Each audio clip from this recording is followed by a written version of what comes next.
6 mois après ñu sulliwaat ko lu tax parce que Sidi Mahamadinil Habib ak Sidi Mahamadinil Kabir keroog bi ñu jëlee décision pour dem Fass dañ ne woon duñ fi bàyyi seen wayjur seen sëriñ bi nga xam ne moo leen doon jàngal alquran ñu gën ko xam ci Sidi Mahmoud al-Hachani kooku ci boppam moom moo jàppale woon xale yi pour que ñu mën a sulli néew bi ñu ko sullee ñu wut benn cercueil def ko ci yóbbu ko kër Hachani denc ko foofu mu jur coow lu rëy ci biir Fass bëcc bu lëmm ñuy wër néew bi mënuñu ko gis boobu Sidi Ahmed Tidiane am na ñeenti bu leen fàtte ne am na juróom benn weer ci biir suuf donc biñ demee ba affaire bi xaw a tar ku ñu wax Cheikh Moussa Bun Mazouz kenn la ci muxaddam sax Sidi Ahmed Tidiane yi moo bot ci jaasi jàkkaarloo Hachani ne ko bu néew bi génnul dinaa jël sa bakkan jëlaale sama bos bi Hachani xam ni Mazouz kaful ci lay soog a nag wax ni néew bi mi ngi sama kër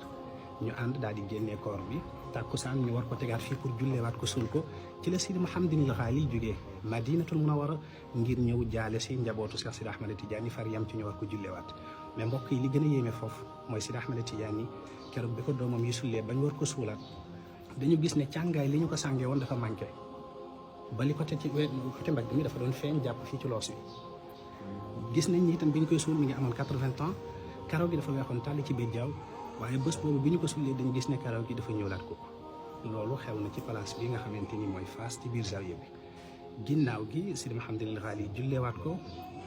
Sidi Tayyib Bun Sufyaan yi daal di génneewaat lu toll ci genn wàllu mètre percal ñu mottalee ko percal bi manqué woon ci percalu Cheikh Sidi Ahmed Tidiane ñu soog ko suul fii parce que Sidi Tayyib Bun Sufyaan yi bi ñu dencee Sidi Ahmed Tidiane yi ba mu teg quelques jours tëdd na gént Sidi Ahmed Tidiane yi ne ko Sidi Tayyib may ma lu toll ak genn wàllu mètre percal ma mottalee ko ci sama càngaay li waaye xamul woon lu muy tekki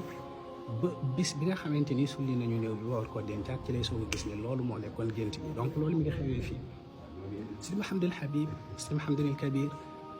cercueil bi ñu dugaloon Sidi Ahmed Tidiane moo nekk ci bâtiment bi ngeen di gis donc foofu baax na loolu bu ngeen yéegee ci dootu ngeen ko fa fekk